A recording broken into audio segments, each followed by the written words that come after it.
I consider the very late 90s and early 2000s to be the golden age of mixtapes. I was young, I was married but didn't have kids. Napster existed, so I could find hundreds of songs with my dial up modem and then burn everything to CDs. And I remember specifically for a period of about 3 or 4 years, starting probably around 1999, a friend of mine who had a very wealthy relative would invite 5 or 6 couples up to Minocqua, Wisconsin to stay in his brother-in-law's cabin. I say in quotes because it was this enormous home on the lake, which was nicer than the house I lived in then and nicer than the house I live in right now. But we would all go up. None of us had kids. We would take bicycles and cases of beer and food to cook while we were there. And I would prepare primarily by making at least one CD of a playlist. And I remember specifically after going back and digging through my CD closet in the summer of 2001, I made 3 different CDs. The first was entitled The Drive North, which was for me and my wife to listen to on the 5 or so hour drive all the way to Minocqua. The second was called The Dock, because there was a beautiful dock out in the lake at the base of the backyard of this cabin, and that's where we spent most of our time during the day, sunbathing and drinking beer. And then finally, there was one called The Evening. And I took great care in picking the songs based upon the mood, the timing, and everything that I anticipated for this trip up to Minocqua. And I can't tell you how proud I was of those 3 mixtapes on CD. I listened to The Drive North all the way up. I thought it was fantastic. And then when we finally got in and got settled, went down to the dock, I started with the first CD. And then that evening I played the second CD, and nobody gave a shit.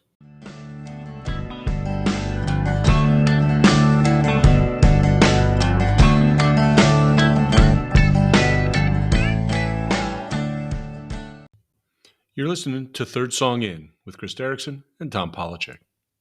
So the topic for today's episode is the rules that Tom and I have never written down, but always understood for making a music playlist. And since this podcast is so much about playlists, we thought we'd go ahead and dive into how we've guided what has been years and years and years of making playlists, all the way back from recording them on audio tapes to now just sending songs to each other and building the list through the various streaming services that we subscribe to. Plus, I think it'll give us a chance to talk a little bit about our rules, so to speak, or at least our intentions with what we're doing with the podcast, because there are definitely some differences between what we used to do when we would exchange the traveling mixtape and what we're trying to do here. But I also think it's interesting because I think everybody has different ideas about how to make a mixtape. I don't think we've ever disagreed on these, and nor, again, as I said, have we ever formally written them down. This may be the closest we've come to fully acknowledging them in public. I think you're right. I don't think we ever really even talked about it, but it seems like we both had the same ideas or tried to avoid the same things. And it's really stuff. It's not so much what you should add to a playlist as much as what you shouldn't put on a playlist. So let's start out. I'll read the first one because I recently broke it. So the first one is generally you cannot use the same artist twice in a single mixtape and or playlist. And there was one that Tom and I were doing. I think what it was songs that mentioned other artists. And I did 2 Rodney Crowell songs. I think I did Nashville 1972 and probably his I Walk the Line Revisited with Johnny Cash, and have not done the second song. But when I did it, Tom immediately pointed it out, but I think he allowed it because in general, I do follow the rules. And I think we were also getting near the end of that playlist and we were maybe running out of source material. Right. That's the other thing is it's a good idea. And we didn't even put this in the outline, but it's a good idea to limit how long the list is going to be, because eventually you're going to run into problems with the rules we have. And in the case of Rodney Crowell, I always have to give you a little bit of leeway because you probably had 5 other Rodney Crowell songs that you wanted to put in there. Yeah. But so that is definitely, though, probably as hard and fast a rule as we get, with the very few exceptions, is you don't want to use the same artist. And let me ask you this, because I think I've erred in this way before, which is you're not using the same artist, but you're using the band the artist is in, or vice versa. In other words, and this is, I don't think this has ever happened, but use the Beatles and then a Paul McCartney song. I know I've done that probably with Drive-By Truckers and Patterson Hood, or maybe you did it. I think one of us did it with that particular thing. What's your feeling about that as far as the rules are concerned? I think that that is a nice little skirt of the rules. Skirt by, you're able to do it because I was looking them up. So there's this, we may have our first post facto for next week. So Noah Gunderson is someone I've been into lately. He's also in a band called Glorietta, who I love. They only have, I think, one album, but a couple other singles. I love their stuff. I like his stuff. There's some of his stuff that's just maybe a little too sweet or whatever. It's just, I love his voice, but his solo stuff, it's maybe a little too soft for me. But then he has another band, and I was listening to it, and I really, really like the song, and I know we put it on the playlist. And it's more of a rock type of band. So he's got three different entities associated with him. I wouldn't be surprised, because I got into him at recently, that I've used one or more of those on a mix. I'll go back and look. The nice thing is we have all those texts where we've written down and submitted all of our picks for the playlist. Yeah, that's true. I think that's fair game, mainly because what I see is when, particularly if you've got a successful band and then somebody in the band goes solo, it's usually because they have something different to say, or they want to say it in a different way. Yeah. So what I would predict is that in the future on this podcast, you may see, a Patterson Hood song in the same playlist as a Drive-By Trucker song, or a Paul McCartney song, the same as a Beatles playlist as a Beatles song. But it just occurred to me that again, having not really talked about these rules, I don't think we ever really discussed that. But that one, I think we've both done in the past. Yeah, and then the second one's was a corollary. It's similar. It's just you can't use the band that the other person picked, but that's sort of the same rule. Although I think that's actually a more hard and fast rule.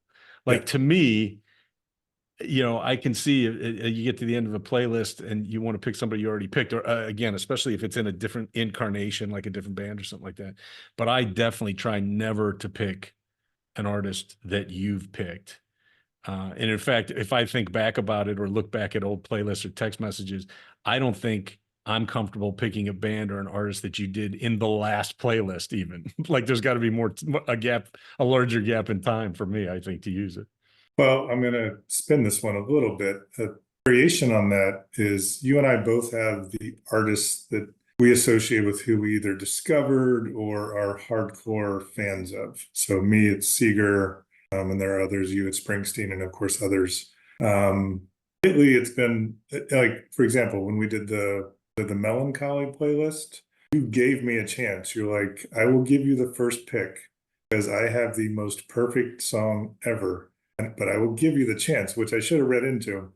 And of course, right. I forgot it was Seeger's Night Moves. Night Moves. Right. And I thought for sure when we started that, there was no way that if I gave you the first chance that Night Moves would still be on the board. Yes, it was. And you took it, but you did give me a chance at it. That's right. Every once in a while, though, we will look for opportunities to zing each other. I'm pretty sure I put a Springsteen song on a playlist before you once. Yeah, I think that's probably true. But there are, like you said, bands, particularly little known bands, that you've introduced me to. I'm always hesitant to use one of their songs playlist that we're making, just because it's really weird how I feel like there's a sense of ownership that that you have that I shouldn't step on, which goes to show you that we take this way too seriously. And actually, you talked about this last episode, American Aquarium. You hit on one of their songs fairly early on.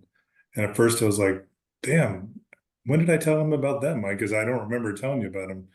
And so I think in that same playlist, though, I did play BJ Barham, who was the lead singer. And that would have snuck by me because I didn't know he was the lead singer. Yeah. So the next rule for our playlist, the ones we would send back and forth to each other, I think Again, these are all unwritten, but I feel like this is one that I know I tried to do, and it seems like you did as well, which is it had to be a song in my library.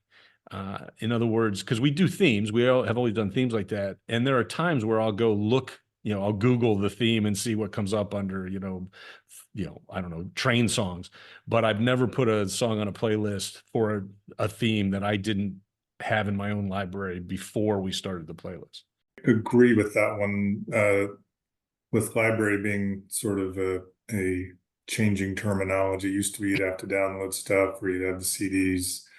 In that same vein, though, like whenever I've suggested something that wasn't sort of mine, I'll either say, and you've done it too, it's like, oh, one of my kids introduced me to this band, or Spotify or YouTube Right. Music, suggested Like this, and the I got algorithm, into it. right? Yeah. Right. So yeah, I think we follow that one and pretty much own up to it if we found something that's outside of our normal canon of music. So, Yep. hey, do you want to hit the next one? Yeah, sure. So, next one is, again, these kind of go, I think, in order from most strict to less strict, because the next one that we've got down on the outline is that generally the less well known the song or the artist is, the better for the playlist. And I violate that much more than you do. I feel like you find hidden gems much more often than I do, but I do think that we both, for us, the purpose is, hey, we're really just trying to, tell each other about new music we found. And it's more interesting to do it this way than just to say, hey, I heard this song, although we do that too. But you are, I think, much better at that. There are times where I throw a Prince song on a playlist and you don't go, Prince, who's that? Where's he from? And I've always had that. I think it's definitely deprived me of listening to some more popular bands, and sometimes when I strive for stuff that's not popular, there's a reason it's not popular. So, You figure it out. I think the next ones are a little more unwritten, and this one, I don't even know if there's no such thing as bonus points, but in my head, I give myself bonus points Yep. if I riff off of the previous song. So, songs about drinking or something, and it mentions some town or some bar or whatever. If you can find something, the perfect segue between the previous song, and that could be a continuation of the theme, or it could be a sharp turn in the opposite direction, but it's just some connection to the previous song that we've made in our own heads. And I always give myself bonus points. I'm like, ha, nice job, myself. Yeah, I agree that we try to do that. I know there have been times where we've had a theme and I've got 3 songs in mind when we get started. So I don't put as much thought into trying to riff off of it. But I always see when it happens, either if you do it or if I'm able to do it. And like you said, I think we get an extra pat on the back when we do that for a playlist. But yeah, it's like, when can I put in this like super slow song that Andy would just, kill us for, the single beats per minute or whatever. Right. And then at some point I'll sort of feel guilty for it. I'm like, I'll put in a more upbeat song so I can put in a slow one later. So it's just somehow I think about how it averages out. But definitely most of our playlists go from pretty fast to slower, slower, slower, slower, slower. Yeah, I think Just that's true. I do think we both just think of in terms of the enjoying listening to it yeah, and bringing it up and down in that way. So I think you're right. Although I think probably you pay more attention to that than I do. And again, sometimes it's just because I've got some teed up already in my head that I want to put in. yeah, because I'll take like 2 days and finally send a song over, and like by the time I finish typing and hit enter, you've hit the next one. I'm like, Yeah, you that's son of a bitch. that my favorite thing about the fact that when we restarted doing this, we did it by text, was that when we were sending tapes back and forth, it'd be months before I'd get a tape back. And sometimes, like I said, I'll have a couple queued up and I'll wait 2 days and I'm just smiling to myself because as soon as I see you texted, I'm like, all right, he's sending a song, get ready. And I shoot it right back just to put the ball back in your court. And I curse you every single Every time. time, sometimes via text. All right, so that takes us, those are general for how we've created rules. The next one is the general rules for all playlists. Right. So the last list was, how we deal with a specific playlist, which again usually means we've set out a theme and we're trying to fill it in. But we've also been doing this long enough that we've probably done 20 or 30 or more playlists between us. And I agree. I think there are some general rules that we've both tried to follow. One of them that's come up more recently is, and it's also an unwritten one, is the idea of problematic artists. Ryan Adams. Has been called out in the Me Too movement.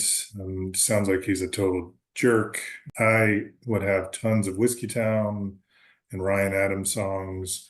So there's actually a podcast that I listen to called Your Favorite Artist Sucks. Breaks down artists, and they had one not too long ago on Ryan Adams, and they just destroyed him for a variety of reasons. But I don't know that we go that far. I mean, we just casually or consciously, not casually, consciously drop them from our list. I haven't suggested a Ryan Adams song in years now. And there's other artists as well. One of my favorites is Kasey Anderson. He had some problem with the law and sort of took advantage of some folks over a fake concert. Oh, is that right? I did not know Yeah, that. I had some problems with it, but poor judgment. I like him too much. It wasn't sort of repeated behavior. It seemed like just a really bad decision. Right. And yes, it hurt people financially, but I think he made up for that. And he spent some time in jail, from what I understand. Oh, is that right? Oh my God, yeah. I didn't know that. Yeah, one that occurs to me because I literally just put him in our last discussion when Andy was our guest, when we're talking about songs that are happy songs. One of them was a song by Jay-Z and Kanye West. And if there's someone who is more problematic than Kanye West, I don't know who the hell it is. Yeah. I did it because not that album predated his questionable behavior, because he's always been kind of a maniac. But it had more to do with the fact that just Jake loves it. But I have that conversation with Jake all the time about, I understand you like the music, but he's not a guy to emulate. And I've had conversations with my daughter about sometimes you have to separate the artist from the art. In fact, lots of times you have to do that.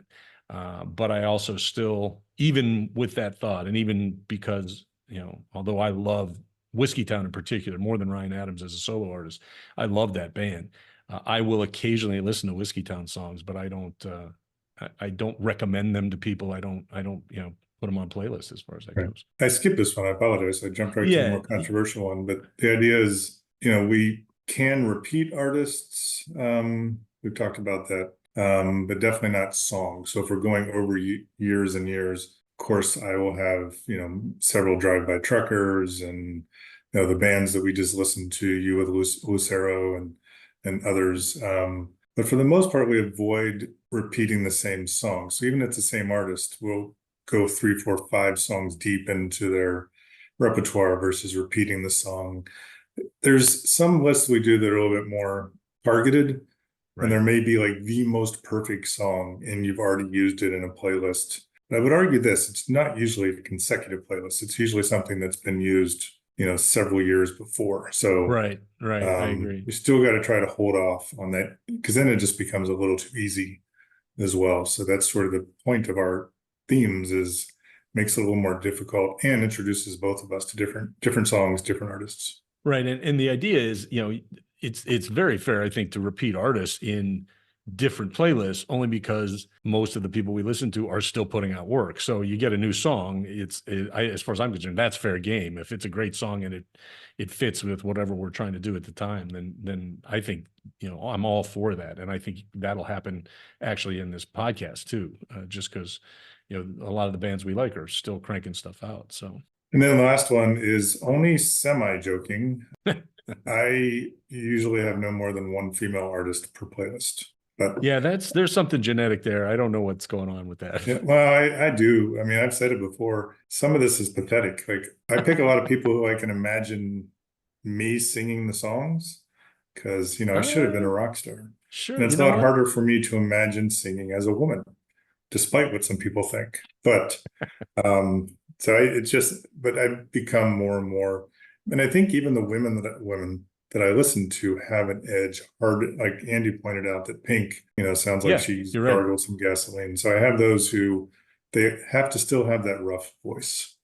Yeah, and I make fun of you about that, frequently, both on this podcast and otherwise.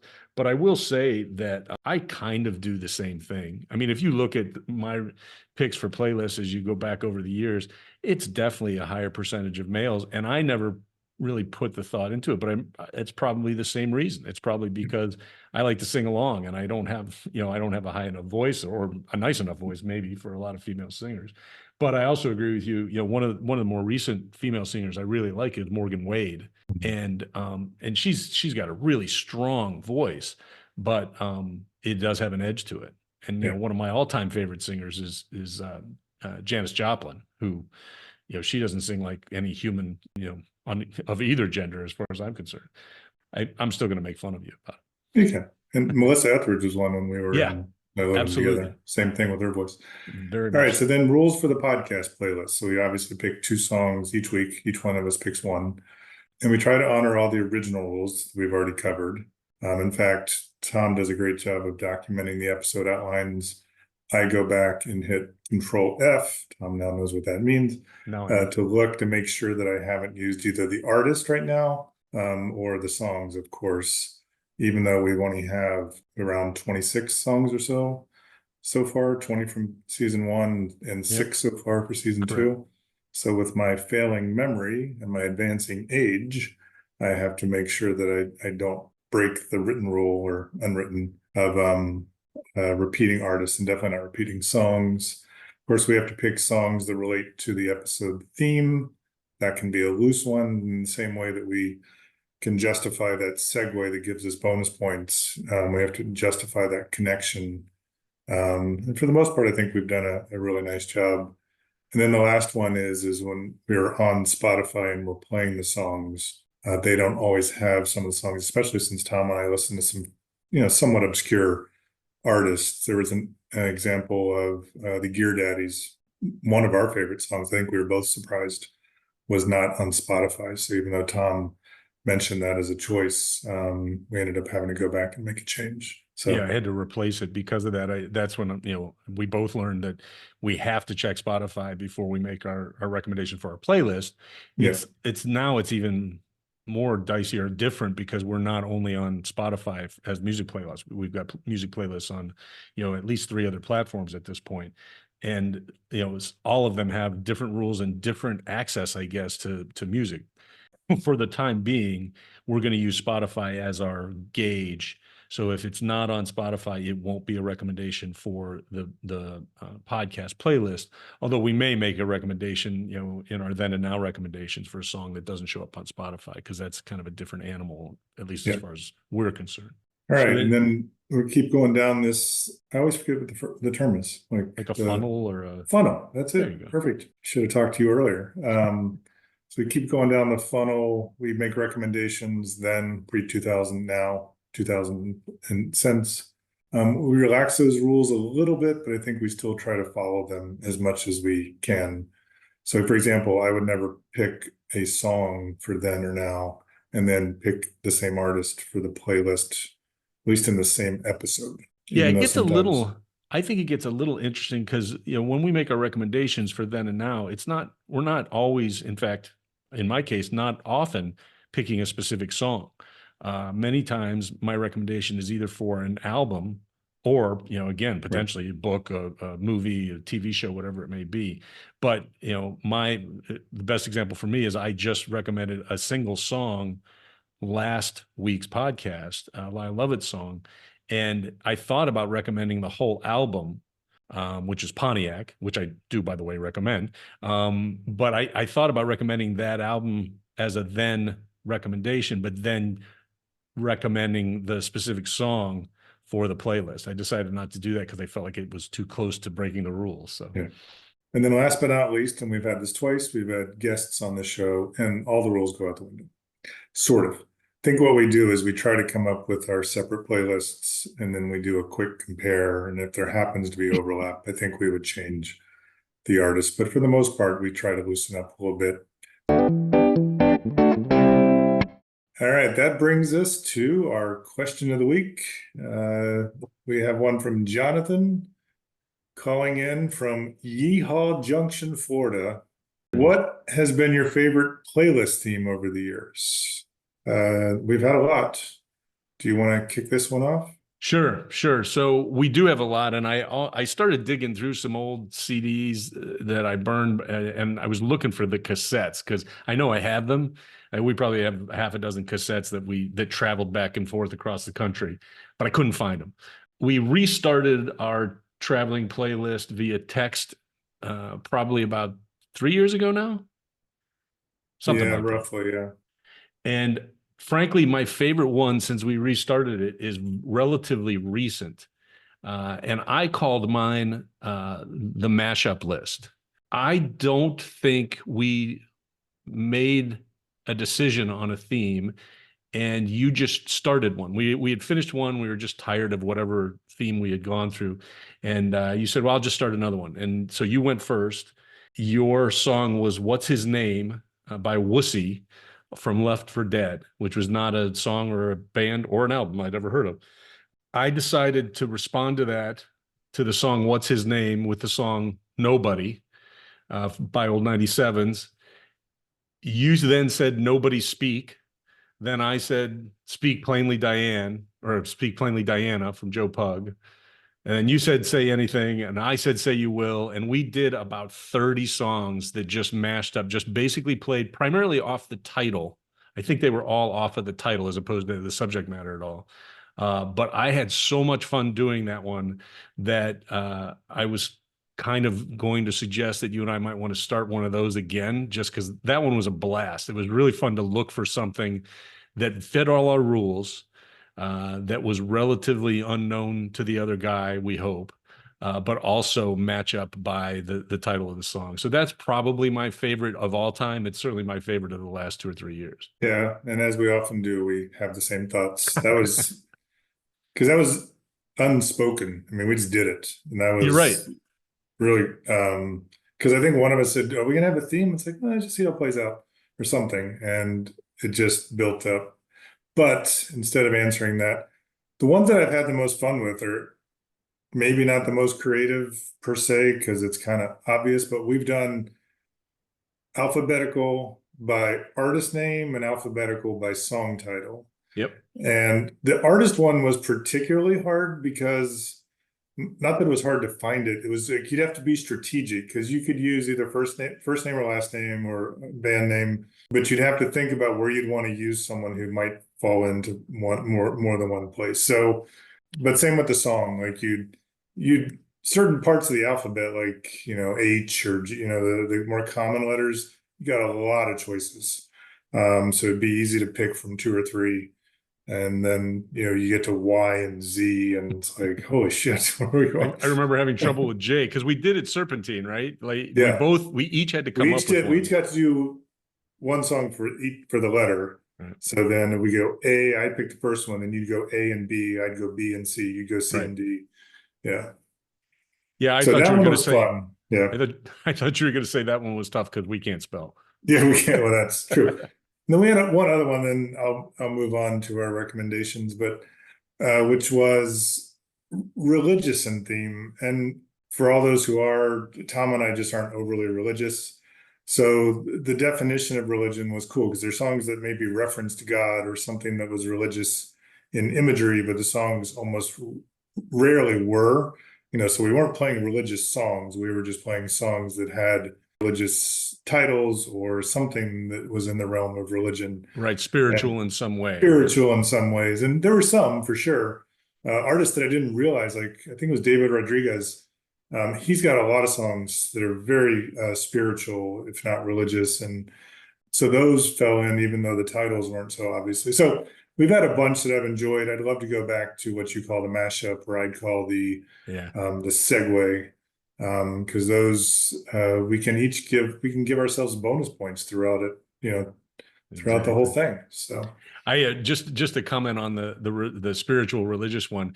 If I'm not mistaken, that may have been one of the few times we actually texted back and forth and set some specific rules because I think we decided no gospel and no Christian rock. right. I don't think there was much danger that either you or I were going to think of a Christian rock song. No. Although there's some metal bands that might have snuck by me there that I wouldn't know about. But like I like gospel. I listen to gospel occasionally, even though I'm not a particularly religious person, just because it's just great. It's the basis for so much R&B and soul. And if you listen to a good gospel performer, you know why. You can hear it. Lots of our rules, as we said before, are unspoken. I think that's one of the few where we're like, hey, all right, no gospel, all right, because that's too easy. All right. If there was a song transition here, it'd be bum bum bum. Here's our recommendations. That's So we're probably gonna not do the song we're going to use, but bum bum um, bum. I'm actually going to start. So this one, and there's a reason I'm starting it so that you can go one to the others for your then and now, because I like the ones you've chosen. So mine are much looser connection to the idea of playlists. I'll explain them as I go through. So I actually did not choose a song for the first time in a while. I chose a series. And the one I chose, and I'm actually going to say the title this week, which I didn't do last week for two of my songs, but I'll get there, was Hee Haw. So Hee Haw was a variety show, very rural and country, based on variety shows were a big deal back in the 70s and 80s and throughout. Carol Burnett had one, Rowan and Martin's Laugh-In, I think it was called. So, a well-established type of show, but Hee Haw was a very different approach to it with, I think it was called Cornfield County, all spelled with K's. Yeah, because you can't spell in the South. It's got an interesting history. It first aired in 1969. It only ran for 2 years on CBS, but it had a really long history running in syndication all the way through easily 1993. And then it started running on, I think, TNN for a couple of years and repeat. And it ran long enough that folks like Garth Brooks could be guest singers on their guest hosts on the show. Is that right? Yeah. That surprised me. I didn't know that Garth was Wow. on. I think he had actually was on it a couple times.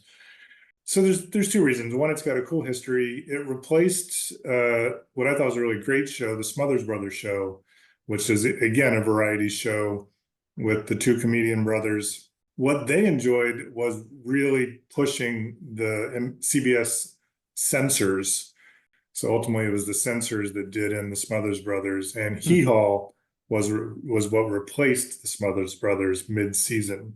So you couldn't be more different ends of the spectrum. What is also interesting is while Hee Haw was well embraced, I know it rose into the top 20, including in some of the bigger markets like LA, Chicago. They only lasted for 2 years, as I said, Yeah. and they were part of what was called a rural purge. So a bunch of shows that were country or hillbilly or however you want to frame them. So Green Acres, Mayberry RFD, and Beverly Hillbillies were all canceled around the same time in what has come to known, as I said, as the rural purge. What I thought was cool also about Hee Haw was they had, a pretty prestigious cast. It was Buck Owens and Roy, son of a fucking bitch. Roy Clark? Roy Clark. I Yes. can't believe that Tom remembered my choice. But yeah, Buck Owens was a huge part of the country in the 70s and 80s and on, the Bakersfield sound. And Roy Clark was a fantastic banjo player, a little bit closer to bluegrass I always took him to be. That may not be technically accurate, but they also had a ton of, who's who of country music legends would come on and play. Loretta Lynn was the first host, and she was on, I think, the most of anyone. Johnny Cash, of course. I said Garth Brooks. Ray Charles was on. Merle Haggard, Willie Nelson. I did also put in my notes, but not Elvis. Elvis actually wanted to be on Hee Haw, but he knew that his management would never let him be on there because they were trying to distance him from that country background, that hillbilly background. So, other reason I chose it, and then I'll make this quick, is when I was a kid, most Sundays we'd go over to my dad's parents' house, so my grandparents' house on that side. And it would be on Sundays, and we'd stay there most of the day. I don't remember what time of day it came on, but I know that when Hee Haw came on, everything stopped. Is that right? My grandparents watched it. They loved it. I remember when I got older, interesting, I made a mixtape for my grandfather. My grandmother had passed away of some just classic country, and I was trying to think of, all the artists he loved from Hee Haw. So it was That's just really funny. cool. Like there's all the TV was on all the time. That's how it was when I was growing up. But everything stopped when Hee Haw came on. So it's just such a rich memory of sitting down. And at the time, I thought it was god awful. I'm like, oh my God, I can't believe we're watching this. But I ended up going back and even incorporated a decent amount into my research when I was a PhD student and never finished my dissertation. But You know so that you took that out of, I was going to ask you if you studied them academically, because it's, first of all, hey, it sounds like you got a lot of information about a show, which I was the same way. I remember it like it was yesterday, but I had never, I always made fun of it when I was a yep. kid. But how did you study it academically? What was it that you did? Well, I think one of the things that I did is all this stuff I was thinking about as at a certain point I started listening to alt country or Americana, whatever I think it was called alt country at the time. Hmm. And the stuff that I really liked was the stuff that was closer to country. And I'm like, that's weird. Like when I'm growing up, I hated this stuff. So I looked at the roots of what actually fed into alt country. And I ultimately made my way back to Hee Haw. And I ended up getting a bunch of the DVDs to just go back and watch the show. I'd, go through and read articles from the day. And so just the typical looking for primary sources so that you can understand that the core of what the show was, at least, trying to put yourself back in so we can watch it, 20 years later and probably just be embarrassed as hell by the jokes that they made. Hmm. There's probably stuff that was border for sure sexist because I know they'd have I Oh, forget what they were called, but the girls in the cornfield who were, well, they were beautiful, right? But they yeah, weren't wearing beautiful and anything. barely wearing anything. Yeah. So I'm sure it was not PC, but if you go back into the context of that time, it was certainly in the spirit of everything around, the 70s and certainly of the country audience that was listening or watching, I should say. So Yeah, yeah. yeah, that's interesting. That's really cool. Well, my So my recommendation for then, for anything before 2000, that I think relates perfectly to our discussion of the day, is the novel High Fidelity by Nick Hornby. Yeah, I checked the publication date because I would have guessed it came out earlier than that, but it came out in 1995. And when I think back, that is exactly, and I read it the year it came out. I recall. Nick Hornby's a British guy. It was set in London. It was about a guy who owns a record store, who has a girlfriend he broke up with, and he basically, it's a love story, but it's a long way around to getting the girl and the guy back together. But it's primarily about this guy who lives his life as a professional appreciator. And I think we may have even discussed this the very first episode we recorded, is that's kind of how I see myself. And when I read this book, I identified with the character in, the main character in Rob in this book so closely. Everything was lists, everything was the top 5 songs or the best death songs or this or that. And it really captured, I think, a lot about our generation, but it also specifically captured this kind of pop culture focused person, which I was and obviously still am to a great degree. But he's a great writer. I mean, he has such a great way with characters. He has a great way with dialogue. He's written probably 20 other novels at this point, and I've read most of them. And I recommend him, frankly, as an author all the way through. He also wrote a great book about soccer. It's actually a memoir. It's not a novel, called Fever Pitch, which they did turn into a screenplay and into a movie, which I think is, what's his name? Jimmy Fallon starred in it. And they changed it from soccer to baseball, and he was a Red Sox fan. But High Fidelity obviously eventually became a movie. I think that movie came out in 2000, and John Cusack was there. Somehow, all of my conversations always come back to John Cusack starring in a movie. But that movie was set in Chicago instead of in London, but it was so true to the novel, and it really captured kind of just the way I feel about music in particular and pop culture in general. And if you have not read that book, it's not, he's not an unknown author, and it's obviously not an unknown book, but I would highly recommend High Fidelity. And that is a 5 out of 5 egg burritos with sour cream for me, because I've read it, I've reread it, and I'll probably read it again. which reminds me, Hee Haw is a 3 out of 5 for me. I think it's a very influential show. But it was sure corny. Yeah. Yeah. Like you said, I can remember always, you couldn't ever admit that you liked that show, right? Right. In retrospect, you could really admire the musicianship, particularly of the people who played, but Yeah. it was a rough one to watch, I think. Yeah. All right. Well, that will take us up to our now recommendations. And there's something similar sounding about your now recommendation. Yeah. So So, what I'd like to recommend is something called High Fidelity. So as I said, there's a movie, and it came out in 2000, I think exactly in 2000, which is our dividing line for years for then and now. So we're not quite sure what to do with things that come out in 2000. Instead of recommending that, however, I'm going to recommend a TV series. It aired on Hulu in 2020, and they only did one season, and I was a little surprised about that. And I actually researched it because I was surprised that they didn't do another season because it was a 7 out of 10 on IMDb. It got an 86% Rotten Tomatoes score, which I guess isn't great, but sure seems pretty good to me. It starred Zoe Kravitz, and then a lot of actors that I don't recall the names of and didn't know at the time. It's an interesting twist on the original novel. It's an interesting twist on the movie. Zoe plays someone named Rob, short for Robin. She owns a record store, but there are a lot of kind of gender twists, gender bending to it. She's also, Zoe Kravitz, excuse me, is a mixed race woman, gorgeous woman, and that all plays into, race doesn't really come in at all in the novel. Definitely not the novel, and not really as I think about it in the movie. Although interestingly, Zoe Kravitz's mom is Lisa Bonet, who was in the movie. But I really liked the show. I really enjoyed it. I think if they had given it another season or two, it would have improved. The acting was generally good. Zoe Kravitz, I thought, did a nice job, and there were a lot of homages to the movie. They would do or say things that were completely lifted right from the movie as just kind of nodding towards the source material for the series. I don't think it really got a chance to be excellent. But I would recommend it. I'd give it a 3 out of 5 egg greasers with sour cream, although closing in on 3.5.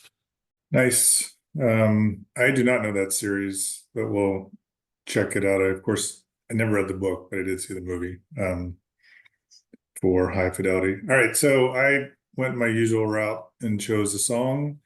It is one of my favorite songs for a variety of reasons. So the question is, how does this tie into a playlist? Well, this song, which is Some Depression by Kasey Anderson, who I mentioned earlier in the episode, has so many references to classic Americana or country singers. A lot of them some of them are very obvious. He mentions Tweedy and Farrar, which are Jeff Tweedy and Jay Farrar from Uncle Tupelo. He mentions Graham Parsons. He only mentions the name, first name Graham, but he mentions Joshua Tree, which is where Graham Parsons passed. He has other references that I believe were much more subtle, like laughing and hollering and picking out tunes, but while you're outside throwing rocks at the moon. Throwing Rocks at the Moon was a fairly important album by a band called the Backsliders, who only had a couple albums, but just all kinds of just reference after reference to important and maybe not so important alt country or Americana artists. The other part that I love is it sings throughout it. He'll repeat, I've got some depression, which to me is an obvious play on the no depression musical movement. So Uncle Tupelo is credited, I think their first album was called No Depression. So this whole movement towards alt country or whatever you want to call it has often been called the no depression movement. And so that's another play on words. And then I think it's also talking about what he also has, which I think he's talked more openly about suffering through depression. So all kinds of double plays on words and everything else. But I chose it because one, it's a really catchy song. I believe it's in your workout mix, Tom, you told me, so I bumped you on that one. But it is just, it makes me smile because all the references all the way to the very end where I think he says, I hope no one's listening to old 97s. So I don't know what he has against the old 97s or if he's just joking. But it seems to be a tongue-in-cheek song all the way through, with one of my favorite lines, because it gets me a chance to curse. Well, you've seen Steve Earle 47 times, and you can play Sunday on your J45, but you don't care much for those communist lies. You'd still be voting Reagan if the fucker hadn't died. Kasey Anderson is a great songwriter. A couple songs I really like, and he has like less than 5 followers on YouTube Music. So go check him out, folks. He has much more than that on Spotify, but he's definitely worth a listen, including this song. Yeah, you put that on a playlist Yeah. right around when it came out, I think. And I listened to it once and thought it was okay because I was doing something else. And then I listened closely to the lyrics the second time and I loved it. And as you said, I actually listened to that song 5 times a week because it is on a playlist that I use when I'm on the elliptical. So I've become a huge Kasey Anderson fan, and I've listened to the lyrics of that song, 1,000 times probably in the last 4 years, I guess. Which I think takes us now to post facto. It's a mistake. It's a mistake. I can start. Please do. I already mentioned that I introduced, so last week we each chose 5 songs. Twice I started talking about the song, and Tom and Andy both mentioned, I love that song, and this, that, and the other thing about the song. And I realized I never said the song title. Not once. Like, I think I referenced the lyrics to I'll Fly Away, which is fairly obvious. But at least one of the other songs, I was listening, I was like, say the song title, damn it. I didn't catch that in edit either, to tell you the truth. Obviously, I knew what it was, but And then I have one other one. I don't know if I've said it yet on this episode. I guess I'll find out. I have 2 of them. So one that I actually forgot, and I said I would do, is the documentary about Pink is All I Know So Far, is from 2012. It's about her a tour that she did, and how she balanced family life in the tour. And then the last one that I had is just frustration with myself. I'd found in earlier episodes, like when Tom said something, I've clearly moved to exactly. So somebody would say something, I'd say exactly. And I think I said it 7 times in the last episode. So I probably should dial that one back just a touch. I tried not to count the literallys, so you shouldn't count the exactlys. And if I'm doing my job, we can get rid of a couple of them on the edit, maybe. That works. Exactly. Exactly. So I also failed to follow our normal segment order or the typical way we proceed with our podcast. When I made my recommendations, Andy remembered to give egg burritos with sour cream ratings to both of his recommendations, and somehow I forgot. So I talked about a song called "She's No Lady." From the album Pontiac by Lyle Lovett. That is 5 out of 5 easily. In fact, the whole album is, but that song is just great. We talked about it at the end of the last podcast.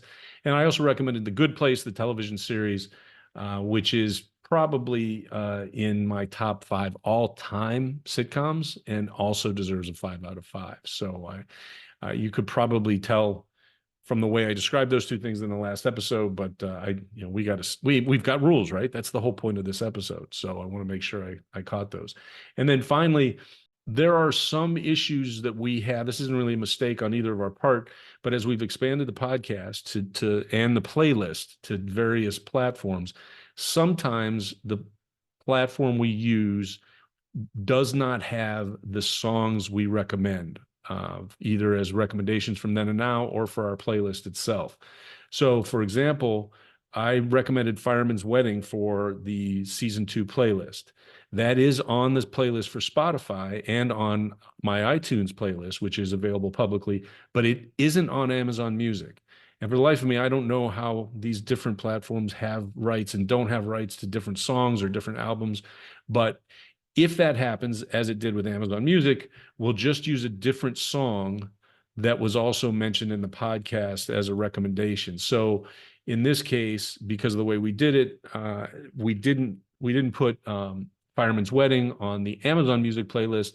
I just replaced it with Hello, My Name is Izzy, which we had also talked about. So depending on where you get your music, and we hope you are listening to the playlist as well as the podcast episodes, you may hear a different song, but it should be something that you've heard referred to or recommended in the podcast itself. And I don't know that that's a thing we can ever completely fix, but we'll do our best to make sure you get, access or at least information about the stuff that we think is good. Which takes us to playlist picks. And this is another little different thing we've done because we talk so much about making playlists and the rules for making playlists and et cetera, et cetera. We've each come up with a mini playlist to kind of point out either how we follow the rules or maybe in some cases how we don't follow the rules. Yep. I don't know if this makes sense to alternate though, because I don't think we did the same thing. This is one that I am fairly comfortable with. So why don't I start? And I think mine will be fairly straightforward because I'm a pretty simple guy. So I have 5 songs, and I'll highlight why I chose them. And Tom also has 5 songs, so we'll probably do the same. But we can both explain our thinking process as we go through this. So a very typical thing for me. So if you listen to the playlist from season 1, as I started out with a very heavy song from Beartooth. Tom will love that song. I love to start with a heavy rocker or even heavier type of song just to set the pace because I know I'm going to get slower, and I do the same thing. And then I like to finish off with something maybe a little bit faster as I slow down in the middle. So that's exactly what I did here. So I just tried to make a playlist of short playlist of 5 songs and think about how I made it. So I started with a song which is from Red City Radio. It's from their 2013 album called Titles. It's Show Me on the Doll Where the Music Touched You, which is one of the greatest song titles ever. Song has nothing to do with that. Agreed, though. It's just about feeling down and pushing back and just, fighting through everything and whatever life's obstacles are thrown your way to be a fucking juggernaut. That's actually the thing that he says over and over again. So it's one of my favorite lift me up songs. It's angry, but at the same time, it's uplifting because it's like, I don't care. I'm going to push through this stuff. So then I transition into a song called Rubble to Rubble by Will Dorado, their 2016 album. I think it's pronounced Latigo. I really like Will Dorado. I should know where they're from, but they have it's a little poppier sound than I'm usually listening to. And Rubble to Rubble starts out at a medium pace and it goes through, and then they have this spot where they almost stop. And then they're like, not shouting, but like, oh my God, I'm having a baby. And it's just a jubilant part of the song. And that's how they wrap it up. It just sounds like guys standing around the studio having a lot of fun. And all of a sudden they bust out into this last part of the song. So that one's a good follow-up in my view. And then it brings me to my favorite song that I've had my favorite song now for a while. And I mentioned Noah Gunderson earlier, but this is from one of the bands he's in, which is Glorietta. And the song is Golden Lonesome. And it's a slow song. And I would recommend listening to the R Vinyl session version of this. The last verse, I think it is, Noah Gunderson's voice cracks a little bit. And it's stuff like that that just gets me. I mean, just that, I don't know if it's the emotion or even if it's just, didn't quite hit the note. There's just something, the roughness about songs carries through. The song itself is fantastic without that. That's going to be the one that I'm going to put on this week's playlist that we'll make available to everyone.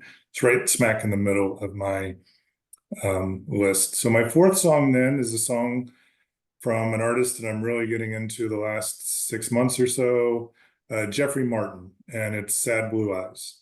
It's a song I think about somewhat downbeat blue-collar couple. He falls in love with this girl, and a lot of it is referencing again and again the sad blue eyes. They're trying to make enough money to where they can, buy a mobile home. He's got a lot picked out and all this stuff. He's got some heartbreakingly sad songs. This one has one of the more powerful lines. He says something like, like a girl with scars on her arms because it shows she hasn't found what she's looking for yet, or something like that. It's just a rough song, but beautiful and in a lot of ways, which is how his songs are. So that's my fourth one. And then the last one, which is a mirror in some ways of the first song, it's not a band that I'm into other than this song, is called A Little Bit Off by Five Finger Death Punch, one of the best name bands. They're a little over the top for me in their heavy rock approach, but this song is great. I think it's a COVID song. It's just about being down, and everyone around him, I think at one point says everyone around me is fucking crazy. But it's just feeling down and beat down by everything that's been going on. And I believe again that the video is certainly COVID related. And I think the timing of the song suggests that it is in response to COVID. It's not something that you would expect necessarily from Five Finger Death Punch, but it's well worth the listen. That would have been my second choice to put onto the playlist. So that's how it went into. So it's fast, a little slower, a lot slower, a little slower, and then let's salvage everything with a little bit more of an upbeat song. Well, and I think it's a good kind of illustration of your approach to playlist versus mine, because really, of the 5 songs, I know of these performers only because of you and only recently. Like, I think all of these are relatively recent songs that you've discovered, at least in maybe the last year or so. You've talked about a couple of them, both in the podcast and I think through some playlists we've done, but I didn't know and don't know much about them other than the songs that you recommended. So I took a different approach to the mini playlist, trying to think of it in terms of the theme and the rules and making lists in general. So I have 5 songs that basically are about making lists, and they're not necessarily by famous performers, but there's a couple in there that I go back to again and again, and that's one of the things that I think distinguishes my approach from yours, is sometimes I just don't get out or away from some of these performers I just really, really like. The first song is Down the Road Tonight by Hayes Carll from the album Little Rock from 2005, and Down the Road Tonight is what it seems to be. It's really fast paced, and it's just a list of him singing about the types of people and things he runs across while he's on the road. It's very funny. It's as I said, it's really Andy would be very proud if he put his metronome on this particular one, because I don't know what the beats per minute are, but they're definitely moving on this song. And it's just a lot of fun. I've never seen him perform it live, but I'd love to, because I have a feeling it's one of those that everybody sings along to. And it's just a list of all the different types of crazy that he finds when he's on the road. The second song I have is Old. It's from a punk band called the Jim Carroll Band from 1980, and the song is titled People Who Died. This is a standard. You hear a lot of alt country bands cover this. And as a matter of fact, Drive-By Truckers do a great live version of it from, I think, their first live album, which was long time ago. But Alejandro Escovedo did it on an album of his. I could have picked those, but I went back to the original because I just think it's more driving. And these first 2 songs are very kind of driving off kicking off the playlist, which is consistent with what you talked about, Chris, in terms of kind of starting out with a banger kind of thing and then seeing where you go from there. And I do slow it down somewhat with a song by Open Mike Eagle. I believe I mentioned him in one of the last couple of podcast episodes. He's a hip hop artist. He's also, I think, a stand-up. He's a really bright guy. I've heard him on podcasts. I think he's just really smart and funny. His song from the album Anime, Trauma, and Divorce from 2020 is called Sweatpants Spider-Man. And it is a list. And it's a list of the things that this newly divorced, like 39 or 40-year-old guy needs to do in order to get himself back, back in the market, I guess. It's clearly, the whole album is about him kind of recovering from a divorce. But the hook of the song is just he repeats tattoos, haircuts, gold chains, anime. No, I'm not sure exactly how that works because I'm about 15 years older than this guy. But this is him trying, as kind of a middle-aged guy, trying to figure out what he needs to do, and he lists all these changes he's got to make in order to get back in the world. And it's again, I think he's a really funny guy, and I think it's a great song for the middle of the playlist. I followed that up with Memphis in the Meantime, which is a classic by John Hyatt, one of my favorite all-time artists, singers, songwriters, lyricists. He just does it all. It's from Bring the Family back in 1987. And Memphis in the Meantime is him singing about needing to leave Nashville and go to Memphis. And it's really him needing to do it musically speaking, but the song is just a list of things that they're going to do once they get to Memphis, and things that they're going to leave behind in Nashville until they return. Again, not a slow pace song at all. It's got it musically, it's really interesting too. It's got a really interesting beat to it. I've loved the song forever, but I thought it was a good list song to include in this playlist. And then my last song, and this is the one I'm going to put on the season 2 playlist, is called Dig Down by Bobby Bare Jr. The album was Young Criminals Starvation League from 2002. And this is kind of your classic homage song to all the artists that he thinks have done all the good stuff, musically speaking. And it's him really kind of moaning about the fact that there's nothing new to do because all of these great, previous artists have done it, whether it's the Beatles or the Stones or what have you. Again, it's got a sense of humor to it. It's a really interesting song. I don't know a lot of people know Bobby Bare Jr. Apparently, and you may know more than I do about this, but his father is like Country Music Hall of Fame singer. Bobby Bare Jr. is not country, and really not even alt country or Americana, in my opinion. He's got an interesting kind of pop approach to the same subject matter as I think a lot of country music, which is kind of the sadness that underlies people's lives. But this is just a great list of singers, performers, people that blazed the trail for him down the road. And so I called this playlist in my on my Apple library, I called it List Playlist. And I just wanted to mention I excluded some songs. I had songs that originally was about 10 songs long as I tried to whittle it down, but I got rid of some based upon the rules that we've talked about. And one of the songs I got rid of was Alcohol and Pills by Todd Snyder, but it's not that long ago that I put a Todd Snyder song on a playlist, and I thought I'd hold off on that. There's I mentioned that Alejandro Escovedo did People Who Died, and as did Drive By Truckers. But I just thought, based upon the pace that we wanted for the song, I thought that the original was better. And then there's another song called I Am My Own Grandpa by Asylum Street Spankers, which I love. I think it's hilarious, but it really wasn't a list song. So I ended up kind of excluding that by just because of the content, because I was trying to keep close to the theme that we had. And then finally, whatever that fucking song is by Billy Joel, I hate that song. And there was no way it was going on the list, but I wanted to mention how much I hate it. Dude, you're the king of extra choices. I'm impressed how you manage to do that all the time. Well, that's because I always start with a list that's way too big. I can't really figure out what I'm doing until I throw a bunch of stuff on paper. So we got it down to 5 each. The listeners will hear what we end up deciding to do. I say we put both mini playlists on the playlist. That will only result in 28 total songs for the season. So it's not the end of the world. It sort of gives them a glimpse into how we do stuff. And then if on the other hand, we're doing an episode about rules, and you're fucking breaking the rules. I never saw it written down anywhere, fucker. It's because we don't write anything down. All right. I'm proposing an amendment to the Constitution, the playlist Constitution, and we can decide what we want to do. But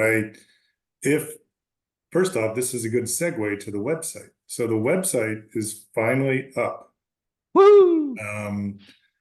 Third song in podcast.com, all spelled out. And we'll put it on the episode summary when we post it. I will set up a little survey and see if people want to vote on which playlist they like better. And it might be better for them to actually listen to it, because damn it, I Am a Fucking Juggernaut is going to win the day. I do love that song, and I got to admit, both of those 5-song lists have great music on them. So I So that's the we'll plug do for the playlist. But yeah, I think it's a really great list. I love the last two songs. I know both of them. I know you've put most of those artists, if not all, on our various playlists. So Yeah. definitely familiar with. Yep. So yeah, so please check out Third Song in podcast.com. Chris is responsible for 98%, 99% of the look and feel of the whole thing, as well as the content. We're going to keep adding content. There's a really cool page that is the episode spotlight that he has started that has some YouTube video from songs or movies that we've recommended, and it's frankly, I think it looks really good. I'm really proud of it. Don't forget also to please follow us on wherever you're listening to this podcast. Please rate and review us as highly as you're comfortable doing. We are now on Spotify, Apple Podcast, Amazon Music, and YouTube Music. And I believe both of our playlists and our podcast episodes are on those platforms. Sometimes it seems hard to find them when you search, but don't give up. They're out there. Yeah, they're definitely out there, and we have posted links to all of them on the website. So if you're having a hard time finding them, you can at least link directly to them. You can also listen to the podcast right from our website. So all the latest episodes are there. So if you didn't want to go to one of those streaming services, you should be able to find it pretty easily. Yeah. Yeah. I think it looks good.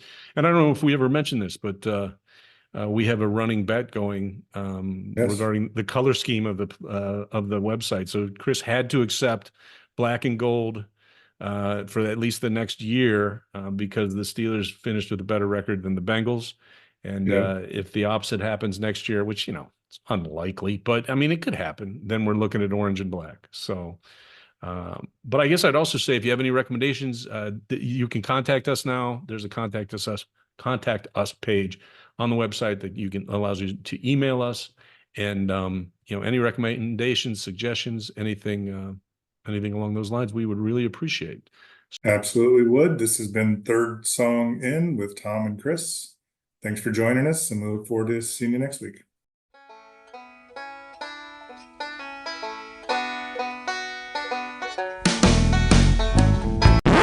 Was that funny, or is it just stupid? Such a fine line.